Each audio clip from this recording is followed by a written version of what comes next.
다윗의 전생을 통하여서 보면은요, 고난의 연속이었음을 우리는 보게 됩니다. 오늘 읽은 말씀 역시도 그 고난 가운데서 하나님 앞에 간절히 기도하는 내용인 것입니다. 다윗은 이러한 환난의 연속, 고난의 연속 가운데에서도 승리한 것은 그가 언약을 붙잡고 하나님 앞에 기도함으로써 또 찬양함으로써 승리했다라는 사실을 볼 수가 있습니다. 오늘 이 시대 살아가는 많은 사람들의 이야기를 들어보면은 팬데믹 상황 속에서 참 어렵다라고 거의 대다수 사람들이 그렇게 말합니다. 어려운 거 맞습니다. 교회도 부흥 안 된다고 많은 목회자들이 그렇게 이야기합니다. 사업하는 분들 그리고 또 많은 분들이 장사가 잘 안 된다라고도 합니다. 젊은이들은 직장이 참 어렵다라고도 말하고 있습니다. 그러나 더더욱 심각한 것은 영적 문제가 더더욱 심각하다라는 사실인 것입니다. 왜 이처럼 우리 인생은 환난 가운데에서 살아갈 수밖에 없을까? 창세기 3장 속에서 인간들이 원죄 속으로 빠져들어갑니다. 하나님같이 되고 싶은 그 마음 때문에요. 그러나 저와 여러분은 하나님께서 그 자리에서 언약을 주신 것처럼 그 원죄 상황을 넘어서서 에덴 동산 축복을 회복할 수 있는 우리들이 되시기를 주의 이름으로 축복합니다. 우리는 네피림 시대를 봅니다. 참 강한 자입니다. 하나님의 아들들이라고도 했고, 그러나 그것을 우리가 정확하게 보자면은 그 당시에 아주 건장한 그런 거인들, 이렇게 지도자급에 있던 자들이었다라고 볼 수 있는데요. 우리는 이들이 장악한 그 어떤 힘보다 그 수준을 넘어서는 하나님의 형상을 회복하는 우리들이 되어야 할 것입니다. 바벨탑 시대를 보게 되면은 오직 성공해야 되겠다라는 그 욕망 속에 살아가는 모습 볼 수가 있죠. 같이 의논을 해서 우리가 힘을 합해서 탑을 쌓아서 정말로 우리의 이름을 지상에 한번 떨치자라고 말입니다. 그것이 응답인 줄 알고 살아가는 이 시대 사람들 너무 많습니다. 그러나 그런 응답이 아닌 그것을 넘어선 하나님께서 우리에게 주신 참다운 천재성, 참 지혜로움을 회복할 수 있는 우리들이 되어야 합니다. 언약의 백성이라면은 모든 사건과 상관이 없어야 됩니다.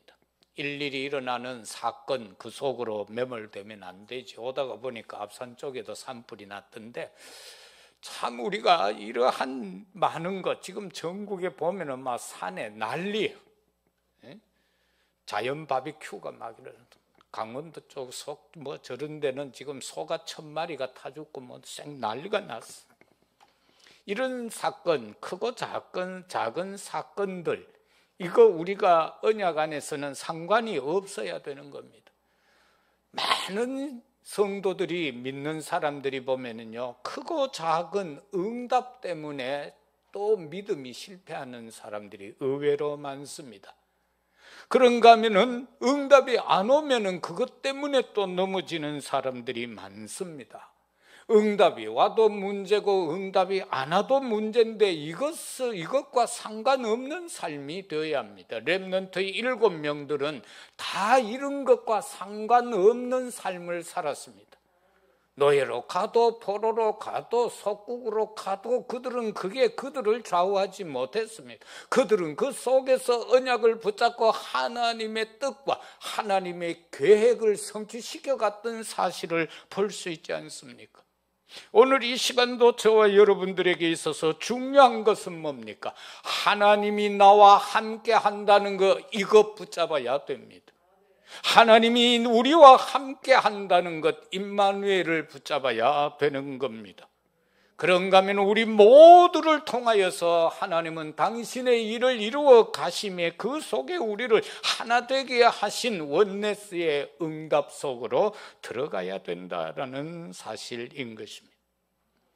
저와 여러분은 참으로 이 환난의 현장을 정복해야 되는데 흑암을 결박하고 빛을 발할 수 있는 우리들이 되시기를 바랍니다. 오늘 우리가 읽은 말씀 중에서 12절과 14절과 18절을 중심해서 세 단락으로 한번 생각해 보도록 하겠습니다. 12절 말씀에 보면은 여호와여 일어나옵소서, 하나님이여 손을 두옵소서, 가난한 자들을 잊지 마옵소서. 우리가 얼른 생각하면은 뭐 돈이 없는 가난한 사람, 집이 없는 가난한 사람, 이렇게도 생각할 수 있습니다. 그러나 오늘은 그 육신적인 가난이 아니라 영적인 가난을 가지고 한번 생각해 보겠습니다. 마태복음 5장 3절에서는 마음이 심령이 가난한 자는 천국이 저희 것이다, 그렇게 말씀하고 있습니다. 이 심령이 가난하다라는 것은 뭡니까? 오직 여호와 하나님께로 향하는 것을 말합니다. 하나님 앞에서 애통하는 자를 말하는 겁니다. 이 시대를 놓고 정말로 저주 재앙의 현장을 놓고 하나님 앞에 애통하는 것, 그리고 자신의 삶을 놓고 내가 죄인입니다라고 고백하는 그 사람이 심령이 가난한 자인 것입니다. 이렇게 되어야만 빛의 경제가 회복됩니다. 보좌의 축복이 임하게 되지요. 선거철이니까 이번 주는 저는 한 주간에 약 1,400km를 달렸어요. 자동차를 가지고. 덕평 갔다가 속초 갔다가 대구 왔다가 광주 갔다가 오고 이렇게 하니까 약 1,400km. 옛날 같으면 거뜬한데 조금 피곤하더라고요. 그런데 많은 사람을 만났을 것 아닙니까? 요즘 만나면 선거 이야기밖에 안 해요. 목사들도 선거 이야기고 오른쪽이고 왼쪽이고 1버이고 2버이고, 나는 뭐 6버이 마음에 들던데 3억 준다 하니까 그럼 비청산 할 수 있다. 우리요 다 3억씩 받아본 교회 아름답게 지을 수 있잖아. 우리 6번 밀어볼까요? 그런데 암만 생각해도 안 될 것 같아. 그 사람은 그 얘기들밖에 안 해. 그러나 우리가요, 우파 생각, 좌파 생각, 오늘 그걸 제가 이야기하려고 하는 것이 아니라 우파든 좌파든 그 사상, 생각은 하나님이 주신 거 아닙니다. 하나님의 것이 아니다라는 것입니다. 엄밀히 따지면 사단의 것이라는 겁니다. 그런데 그 가운데 누가 교회를 덜 핍박하느냐, 우리는 그 시각으로 봐야 됩니다. 복음을 세계에 복음하는데 누가 그래도 좀 나을까, 그 시각으로 봐야 되지 오른쪽이다 왼쪽이다. 어제는 그것 때문에 광주에서 목사들끼리 좀 싸웠어요. 쫙 갈라져 보더라고. 1번, 2번으로 쫙 갈라져. 하나님도 없어요. 복음도 없어요. 선거 앞에는 하나님 없어요. 근데 그걸 다시 한번 깨달았다니까. 선거 앞에는 복음이 없구나. 그리스도도 어디 가쁘고 없고, 그저 자기들이 이때까지 살아왔던 감추어놨던 것이 툭 튀어나오는 거예요. 그래가 여러분의 목사 제가 뭐라고 했을까요? 됐다마, 수요일날 새벽기도 다 하고 그때 떠오르는 인간 찍으라 했어요. 그때 얼굴 탁 떠오르면 찍으라고 새벽기도 열심히 하고. 진짜 나라를 어떻게 걱정해야 됩니까? 오른쪽입니까? 왼쪽입니까? 그거 아니에요. 추가 모자라는데, 그러나 거기에서 우리가 복음 전하는데 누가 더 조금이라도 나을까요? 만큼이라도. 그게 우리의 믿는 자의 기준이 되어야 할 겁니다. 정말 이런 것을 보면은요, 사람들이 전부 뭐 강한 자, 약한 자, 부한 자, 가난한 자, 전부 이분법이에요. 그게 문제가 아니다. 심령이 가난한 자 천국을 얻는데 왜 이걸 놓쳤나? 언약을 놓치면은 노예가 되고 포로가 되고 속국이 되어버리면은요, 육신적인 가난도 와버리고 영적으로도 피폐해져 버리는 거예요. 왜 그래요? 이 사람들이 왜 이 언약을 놓치고 이처럼 노예 포로 속국이 됐어요? 선민사상 때문에요. 우리만 하나님의 자녀다라는 거예요. 우리만 구원받았다라는 거예요. 그것 때문에. 무슨 언약을 놓쳤어요? 237 나라 복음화하는 이 언약을 놓쳐버렸다, 그 말입니다. 그러면은 우리가 이것을 회복하는 데는 첫 번째 뭐여야 회복할 수 있나? 예배 성공해야 합니다. 예배를 성공하라. 창세기 13장 14절 18절 가운데 보면은 그 안 데리고 나와야 될 조카를 데리고 나왔다가 계속 어려움 당할 때에 아브라함과 롯이 헤어지고, 그는 저 아름다운 현실적인 눈에 보이는 아름다운 것을 택하여 가고, 아브라함은 가족을 이끌고 산으로 들어가서 상수리 나무 아래서 단을 쌓는 것. 그때부터 아브라함에게 축복의 역사가 일어나는 겁니다. 헤어질 것과 헤어질 때, 끝내야 할 것을 끝냈을 때, 그리고 나서는 예배 드릴 때, 헤어지는 게 문제가 아니고요, 예배가 문제예요. 성공된 예배가 되어야 돼. 그랬더니만 14장 14절에 보면은 가병을 318명까지 이룰 수 있는 거부가 된 거예요. 그런가 하면은 22장에 들어가면은 아브라함에게 하나님이 그 100세에 되어가 준 아들을 번제로 드리라고 한 거예요. 번제가 뭡니까? 예배거든요. 예배는 절대 순종이요. 저와 여러분이 오늘 여기에 나와서 드리는 이 예배도 절대 순종 아니면 예배가 안 되는 겁니다. 아버지, 뗄감은 있는데 왜 재물이 없습니까? 아하, 하나님이 준비했다라고 해놓고는 이 아버지가 거짓말했다? 그래가 자녀들 교회 끌고 올 때는 거짓말하고도 끌고 와야 돼요. 사탕 사줄게 하고 끌고 와야 되고요. 용돈 좀 더 줄게 하고 끌고 와야 돼요. 어찌됐건 나와서 예배 드리도록 만들어야 되는 거예요. 그거 안 되면은요, 결과적으로 세상에 잡히게 돼 있어요. 사단한테 잡히게 돼 있다니까요. 그래서 부끄러운 구원을 받게 된다, 그 말 아닙니까? 세상에서 진정으로 누려야 할 하나님의 나라의 축복을 이 땅에 살면서 못 누리고 힘들고 어렵게 맨날 눈물 흘리고 한숨 탄식하다가 천국 간다고. 그런데 결정적인 순간에 야, 네가 재물이 되어야 되겠다, 결박하잖아. 얼마든지 도망갈 수 있어요. 그런데 이삭은 순순히 번제단으로 올라갑니다. 그래도 하나님은 그때까지도 가만히 있습니다. 아직 아브라함의 믿음을 체크를 덜 한 것 같아요. 칼을 들고 내려치려는 순간 아브라함아 부르잖아요. 됐다, 내가 이제 네 믿음 알았다. 네 뒤를 돌아봐라. 수풀에 순양이 뿌리 걸려서 퍼더덕거리고 있는 거예요. 그래서 이삭이가 대신 그 수양 때문에 살아났잖아. 우리는 누구 때문에? 십자가에서 다 이루었다 하시면서 운명하신 예수 그리스도 때문에 우리는 살아났잖아요. 그의 보혈의 능력으로 우리는 사단한테 사로잡혀 있었는데 그 악한 사탄마귀 소나기에서 우리는 구원받았잖아요. 그리고 나서 그렇게 순종했던 이삭에게 한 해 농사가 100배 되는 축복을 주셨어요. 셈의 근원을 얻는 축복을 주셨어요.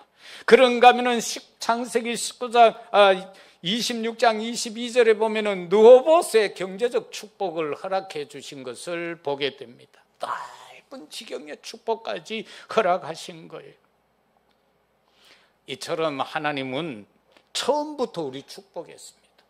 우리를 부르는 그 순간부터 창세기 1장 27, 8절은 회복된 겁니다. 그 축복이 우리에게 주어졌습니다. 보좌의 축복이 주어졌는데 왜 못 누리는가? 왜 못 누리는가? 불신앙 때문에 못 누리는 겁니다. 안 믿으니까 못 누리는 겁니다. 베드로전서, 그런데 이 못 누리는 것 중에 최고 방해거리가 뭐냐? 사람입니다. 사람 때문에 못 누려요. 뭐 돼지 때문에 못 누리는 거 아니고 소, 개 때문에 못 누리는 것이 아니라 사람 때문에 우리가 보좌의 축복을 못 누리는 거요. 베드로전서 3장을 한번 펴보시기를 바랍니다. 신약 성경 베드로전서 3장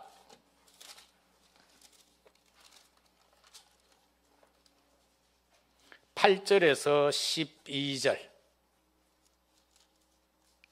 8절에서 12절 380페이지 380페이지 베드로전서 3장 8절에서 12절 같이 합독합니다. 마지막으로 말하노니 너희가 다 마음을 같이하여 동정하며 형제를 사랑하며 불쌍히 여기며 겸손하며 악을 악으로 욕을 욕으로 갚지 말고 도리어 복을 빌라. 이를 위하여 너희가 부르심을 받았으니 이는 복을 이어받게 하려 하심이라. 그러므로 생명을 사랑하고 좋은 날 보기를 원하는 자는 혀를 금하여 악한 말을 그치며 그 입술로 거짓을 말하지 말고 악에서 떠나 선을 행하고 화평을 구하며 그것을 따르라. 주의 눈은 의인을 향하시고 그의 귀는 의인의 간구에 기울이시되 주의 얼굴은 악행하는 자들을 대하시느니라. 아멘. 이게 무슨 말입니까? 우리는 옆에 사람을 보고 판단하기를 좋아하고 누가 잘못을 하면 정죄하기를 거침없이 합니다. 그런 거 하지 마라 그 말입니다. 못된 사람이 있어도 그 심판관은 내가 아닙니다. 사람이 사람을 심판할 수 있는 의인은 하나도 없기 때문에 그러합니다. 우리가 형법에 저촉되는 죄인이라 할지라도 민사법에 저촉되는 죄인이라 할지라도 사람이 사람을 정죄할 수 있는 의인은 없습니다. 의인은 없나니 하나도 없다라고 했습니다. 예수님은 생각하는 것도 죄다라고 했기 때문에 의인은 하나도 없습니다. 그래서 오직 그들을 위하여 연약한 자들을 위하여 여호와께 기도하라는 겁니다. 그리고 그들을 도와주라고 말하고 있잖아요. 동정해 주라 이렇게 말씀하고 있음을 저와 여러분들은 볼 수가 있습니다. 그리고 사랑해 주고 불쌍히 여기고 긍휼히 여겨주라 그렇게 말합니다. 악을 악으로 욕을 욕으로 갚지 말라는 겁니다. 복을 빌도록 우리를 불렀다는 겁니다. 악한 자에게도 복을 빌라고. 머리 위에 종이를 얹어놓고 그 위에다가 숯불을 쌓아놓으면 어떻게 되겠어요? 불탈 수밖에 없어요. 그럼 머리가 그 불 때문에 이상해져요. 그래서 저와 여러분은 악한 자가 있어도 축복하라는 겁니다. 그러면은 그 사람들 머리 위에 숯불하고 같다는 겁니다. 그걸 받지 아니하면 그 복은 내게로 돌아온다는 겁니다. 그래서 정말 우리가 이러한 사실을 보며 진정으로 혀를 금하고 정말로 그 입술로 거짓을 말하지 말고 악을 떠나서 선을 행하고 화평을 구해라. 또 사람들은 이렇게 말합니다. 하나님은 왜 저 악한 사람들은 그대로 두고 이렇게 예수 믿는 나는 이렇게 어렵게 하냐라고 말입니다. 그런데 주님 말씀합니다. 주의 눈은 의인을 향하시고 그리고 그의 귀는 우리가 구하는 기도에 귀를 기울이고 계신다. 그런가 하면은 우리를 보시는 그 눈을 가진 그 얼굴로 악한 자도 함께 보고 있다는 겁니다. 그렇기 때문에 조금도 염려하지 마시고 그냥 하나님 앞에 다 구하시면 되는 것입니다.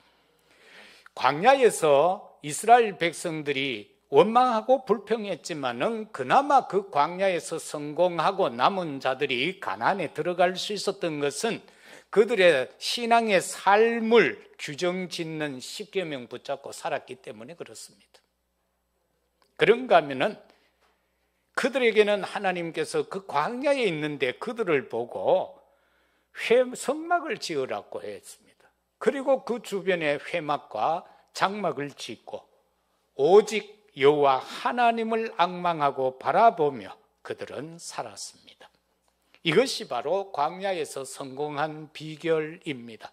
다시 말해서 성막 중심, 교회 중심, 그리스도 중심으로 살으라 그 말입니다. 오늘 이 시대도 저와 여러분은 분주하고 복잡한 많은 어려운 시간이 있지만은 교회 중심에서 정말로 하나님을 중심해서 그리스도를 중심해서 살으라 그 말씀인 것입니다. 그러면서 기도와 선교한 자들을 하나님께서는요 축복해 주셨습니다. 사도행전 11장에서 보면은 스데반의 환난으로 인하여 흩어진 자들이 가서 모인 곳이 안디옥이요. 거기에서 안디옥 교회가 생겨지게 되고 그들이 거기에서 복음을 전하고, 그런데 하나님은 그들을 그 기근의 역사가 일어나는 그때에 그들을 축복해서 예루살렘에 헌금을 보내는 그 정도의 축복을 주셨다라는 겁니다. 로마서 16장에 나오는 인물들 다 평안한 가운데 모든 환경이 좋은 환경 가운데 그렇게 그들은 미션을 감당한 게 아닙니다. 그들은 극한 어려움이었습니다. 어떤 사람은 자기가 살던 고향에서 믿음 때문에 쫓겨온 사람들도 있었고요. 그런 많은 어려움 가운데 있는 사람들이었지만은 하나님은 그들을 통하여 하나님 당신의 일을 이루어 갔습니다. 기도가 이만큼 중요합니다. 전도 선교가 이만큼 중요합니다. 기도는요, 세계를 움직이는 것이 기도입니다. 기도는 세계를 움직이는 것. 기도는요, 하나님의 보좌를 움직일 수 있는 것은 기도밖에 없어요. 그런가 하면은 기도는 나를 움직인다. 뭔가 잘못된 것에 사로잡혀 있는 나를 움직이는 것이 기도밖에 없다. 기도밖에 없다. 그래서 그 예로 보면은 우리는 부르시가 부부를 보는데 사도행전 18장 1절 4절 바울을 만나는 장면이 나오죠. 로마서 16장 3, 4절에서는 보호자로서, 동력자로서의 그들이 기록되어져 있습니다.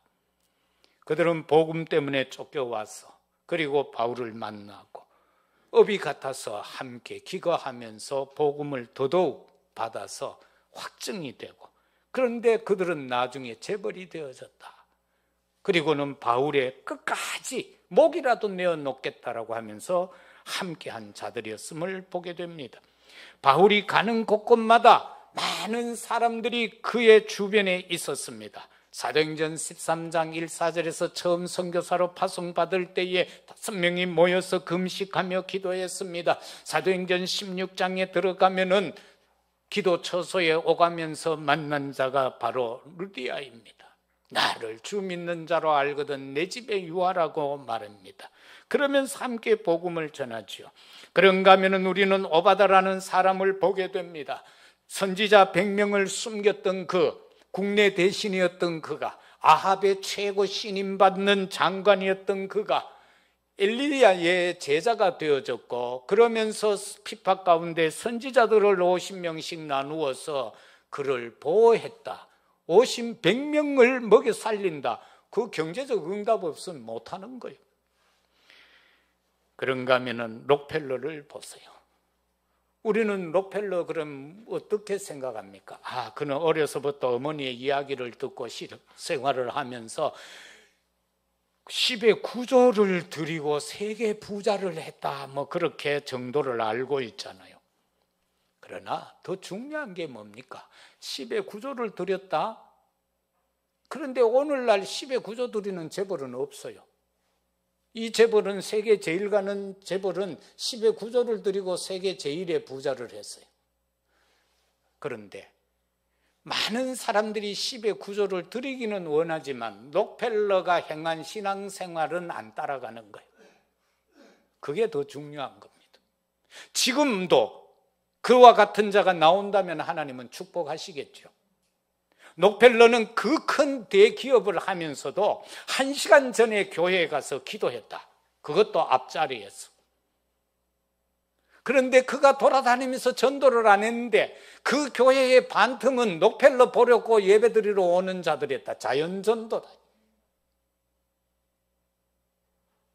이게 중요하다. 그는 바쁘니까 주일밖에 예배를 못 드려요. 1시간 먼저 와서 앞자리에 앉아서 기도하고 교회 일에 대해서는 절대 반대가 없고 최선을 다하고 그런 그에게 하나님께서는 10의 구조를 드릴 수 있는 마음을 주셨고 교회 2,000개를 세우는 마음을 주셨고 그걸 다 보험회사 가입시키는 마음을 주셨고 시대를 미래를 내다본 거죠. 그러면서 대학을 24개를 지었다. 그게 록펠러가 한 일이요. 그런데 그 일들 결과적인 것 중요하지만 더 중요한 것은 록펠러의 신앙이다 그 말입니다. 오늘 이 시대도 이와 같은 언약을 붙잡고 기도하는 렘넌트가 나온다면은 되겠지요. 되겠지요. 우리 자녀들이 그 언약 붙잡도록 하자 그 말입니다. 엉뚱한 이상한 상상 자꾸 하고 그런 거 말고 정말 성경에 기록되어져 있고 믿음의 조상들 가운데에 정말 성공한 자들 그 신앙을 따라갈 수 있는 후대들로 만들자. 그러면 된다라는 겁니다. 하나님이 내게 주신 달란트 아닌 것을 붙잡고 계속 가면 그 인생이 얼마나 힘이 들겠어요. 몇 번 찔러보고 안 되면 안 찔러야 돼. 그런데 죽을 때까지 찌르면은 그 인생의 삶이 얼마나 허망합니까? 그래서 저와 여러분들은요, 항상 이 심령 가난한 자라는 것은 이 마음을 낮은 곳에 두라. 마음을 낮은 곳에 두라. 그런데 거의 대다수 사람들은 마음을 너무 높은 곳에 두어 그래서 거기서 떨어지니까 막 낙심하고 좌절하고 죽어버리죠. 마음을 낮은 곳에 두라. 두 번째는 남은 자, 곧바로 외로운 자의 현장 정복입니다. 여기에 외로운 자가 누굽니까? 노예 포로 속국으로 잡혀갔으니까 얼마나 외롭습니까? 어린 것들이 포로로 잡혀갔으니까 엄마 아빠 떨어져 사는데 얼마나 외롭습니까? 그런데 이 외로움이라는 것은 왜 오는가? 나를 도울 사람이 없구나라는 생각이 드는 순간에 외로움 옵니다. 그냥 외로움이 오는 거 아니에요. 나를 도울 사람이 없구나라는 생각 들면 그때부터 외로움이 엄습합니다. 거의 대다수가 그렇습니다. 여기서 이기는 방법은 뭔가? 나와 항상 내 안에서 함께 하시는 그 성령 하나님을 충만히 누려라. 그거 깨달으면 된다. 성령이 성삼위 하나님이 지금도 나와 함께하고 나를 돕고 계시는데 우리는 그게 아니라 눈에 보이는 사람이 나를 돕도록 원하니까 외로움이 온다. 우리가 누가복음 19장에 보면 삭개오 이야기가 나옵니다. 그는 세리였습니다. 돈 많습니다. 그런데 행복 안 했습니다. 그가 권력이 있고 하니까 많은 사람이 찾아오고 친구하자 합니다. 그런데도 행복하지 못했습니다. 어느 날 예수님이 지나간다는 소식을 들었습니다. 키가 작았다라고 했죠. 그래서 예수님 보려고 그러니까 키가 작아 안 보이니까 가로수 뽕나무 위에 올라가서 예수님을 보고 있었습니다. 내려오라고 합니다. 내가 오늘 너의 집에 가야 되겠다. 얼마나 기뻤던지.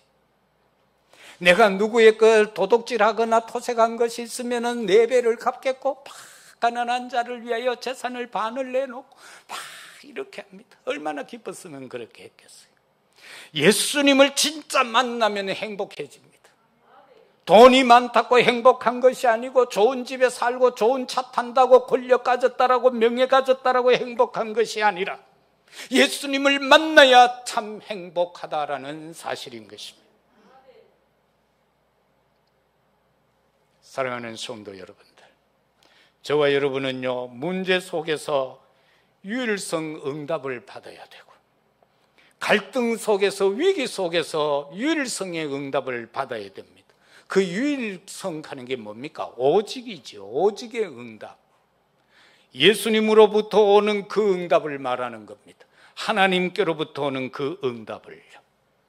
여러분, 남은 자, 외로운 자의 현장 정복이 뭡니까? 다니엘서 1장 8절에서 9절에 보니까 뜻을 정하는 게 바로 외로운 자, 남은 자들의 현장 정복인 겁니다.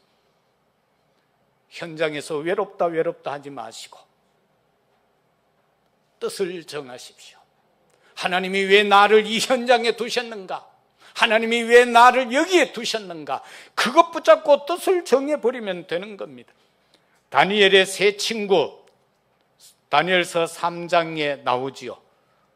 느부갓네살 왕이 도로 평지에다가 황금 신상을 세워놓고 거기에다가 절하라고 하는 것. 이건 바로 뭡니까? 전통과의 싸움인 것입니다.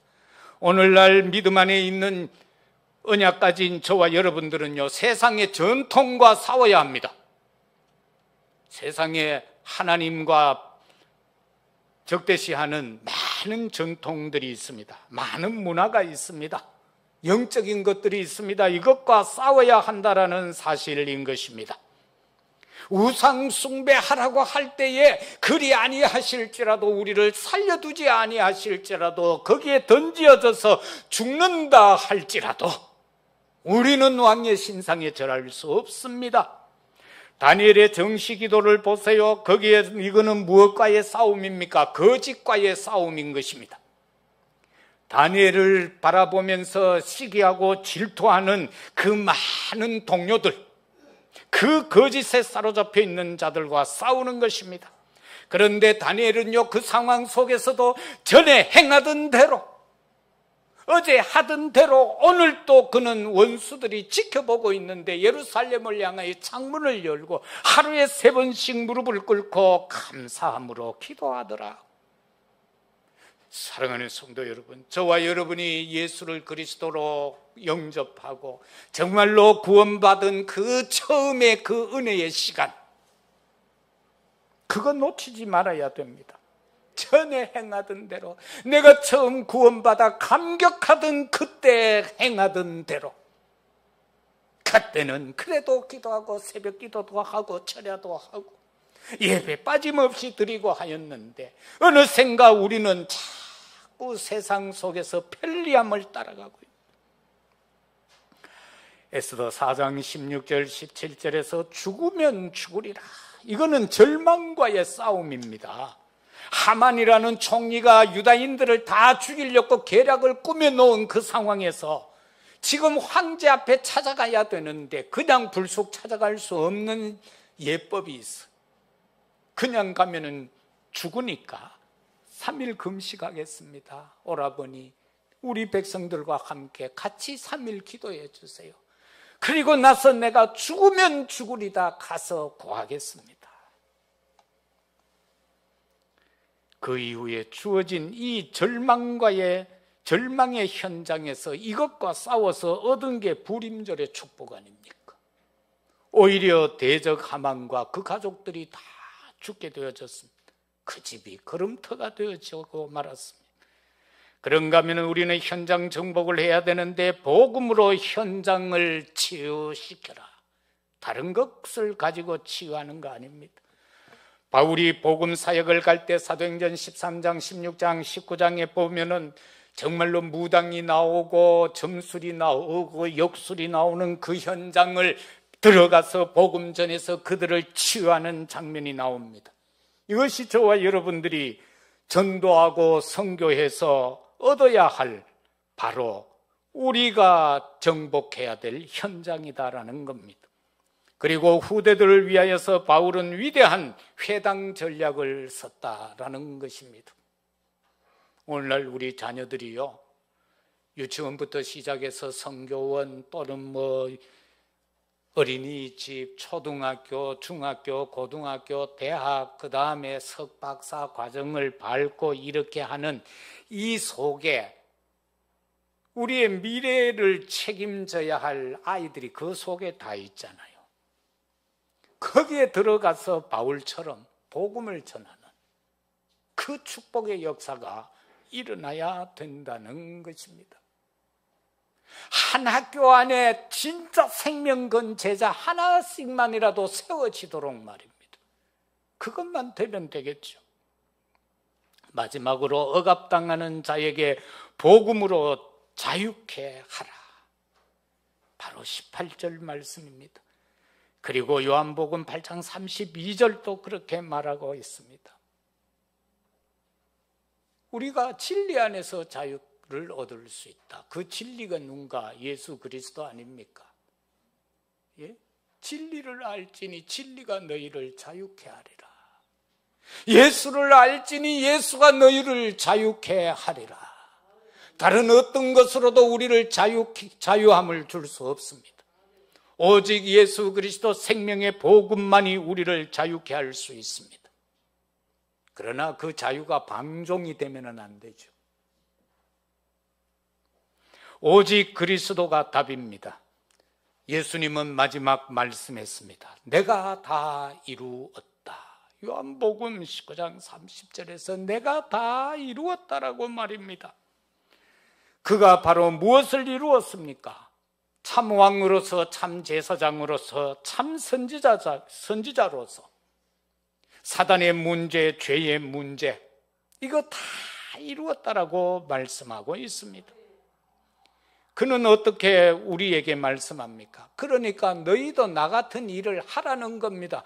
베드로전서 2장 9절에서 우리를 보고 택한 백성이라고 했고 왕 같은 제사장이라 아름다운 소식을 전하는 자 되라고 우리에게 말씀하고 있지 않습니까?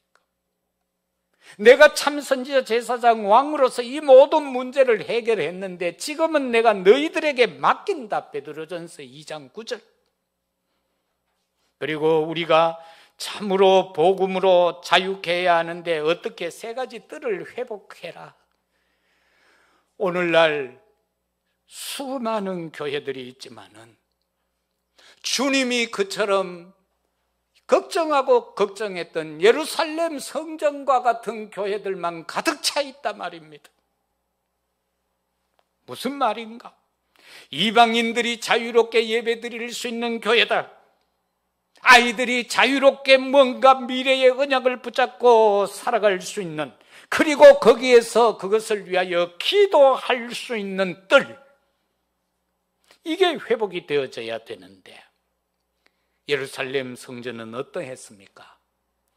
이 교권주의자들이요, 이 예배드리러, 제사드리러 오는 사람들을 통해가 돈 벌라고, 너희들이 가지고 오는 돈은 안 된다, 성전에서 준비한 이 돈으로 바꾸어라 그러면서 환전시키고, 거기에서 요즘 은행 가면은 이렇게 돈 바꾸고 할 때, 외화 달러 같은 거 바꾸고 할 때 수수료 떼는 것처럼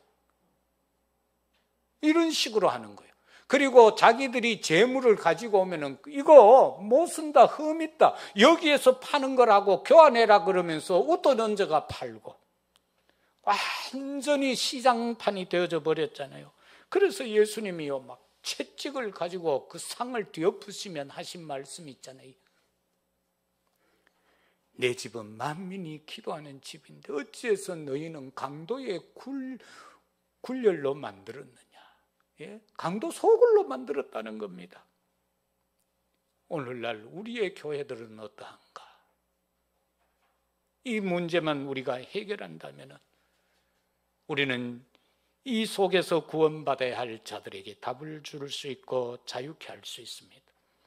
그래서 우리는 237 나라 5총 종족 가슴에 품어야 합니다. 참으로 237 나라 살릴 능력 가지고 현장 움직일 능력을 회복하는 우리들이 되시기를 주의 이름으로 축복합니다. 그것이 바로 전도요, 그것이 바로 선교인 것입니다. 그리고 237 나라 개인을 보좌화시켜라. 그러면서 우리 중직자들은, 부교육자들은 생각해야 합니다. 70제자. 그리고 우리는요, 5총 종족, 이 237 나라 5총 종족을 생각하고 있잖아요. 그래서 70종족, 70나라를 품어라. 그리고 70현장을 그림 그려라. 이번 선교 대회 주제입니다. 70제자, 70현장, 70종족, 70나라. 이거를 품고 우리는 나아가자. 사랑하는 성도 여러분들, 우리는 하나님 자녀입니다. 그 신분을 분명히 붙잡고 기도하시기를 바랍니다. 그러면은 성삼위 하나님의 능력이 내게 임하게 될 것입니다. 보좌의 능력이 내게 임하게 될 것입니다. 그리고 우리는 하나님의 자녀입니다. 하나님의 자녀의 권세를 가진 기도를 하시기를 바랍니다. 그러면서 생각나는 사람에게 이 하나님의 아름다운 축복이 전달되도록 하셔야 됩니다. 기도할 때 말입니다. 하나님 아버지, 내게 보좌의 축복을 주옵소서. 그러면 언뜻 생각나는 사람이 있을 거 아닙니까? 하나님 명제 명신이에게 이 보좌의 축복이 전달되게 하옵소서. 이런 식으로 기도하라. 내 자녀를 놓고 이 기도를 하라. 마지막으로 우리는 현장과 사람에게 답을 주고 교회를 살릴 수 있는 중직자, 그리고 전도제자 다 되어져서 환난의 현장을 정복해가는 우리 대구 성교교회의 온 성도가 되시기를 예수 그리스도 이름으로 축복합니다. 아버지 하나님, 감사합니다. 다윗은 환난 가운데에서도 영원한 언약 되신 여호와 하나님의 언약을 붙잡고 기도하며 찬양으로 영광을 돌리고 모든 대적을 물리치고 승리했습니다. 아버지, 우리의 심령이 가난하여지게 하옵소서. 우리의 마음이 낮은 곳에 있게 하옵소서. 천국을 얻게 하소서. 빛의 경제에 회복하여 참 예배에 성공하여 전도 선교 감당하는 저희들 되게 하옵소서. 남은 자, 외로운 자들, 그러나 그들이 현장을 정복한 것처럼 우리도 전통의 현장에서 싸워 이기게 하시고 거짓의 현장에서 싸워 이기게 하옵시며 절망의 현장과 싸워 승리하는 저희들이 되게 하옵소서. 우리에게 답으로 주신 오직 그리스도, 이 복음을 붙잡고 우리 교회가 이 세 가지 뜰을 회복하고 온 성도가 237 나라 5총 종족 언약 붙잡고 세계 복음화 대열에 세워주셔서 감사합니다. 우리를 자녀 삼아주시고 신분과 권세를 회복시켜 주셨사오니 이것 갖고 기도하며 하나님이 가장 기뻐하는 그곳에 있는 저희들 되게 하옵소서. 우리 구주 예수 그리스도 이름으로 기도드리옵나이다. 아멘.